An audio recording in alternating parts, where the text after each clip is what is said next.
How to find group media visibility settings on WhatsApp. Hello guys, in today's video I'm gonna show you how to find group media visibility settings on WhatsApp. First thing, go to WhatsApp and select your group like this one here, click on it and then click here on group profile and scroll down until you find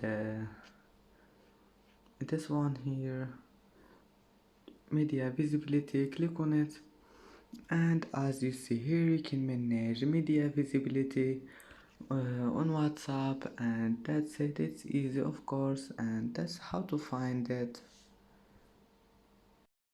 And that's it for today's video. If you like this video, don't forget like and subscribe, and thank you for watching this video until the end, and see you in the next video.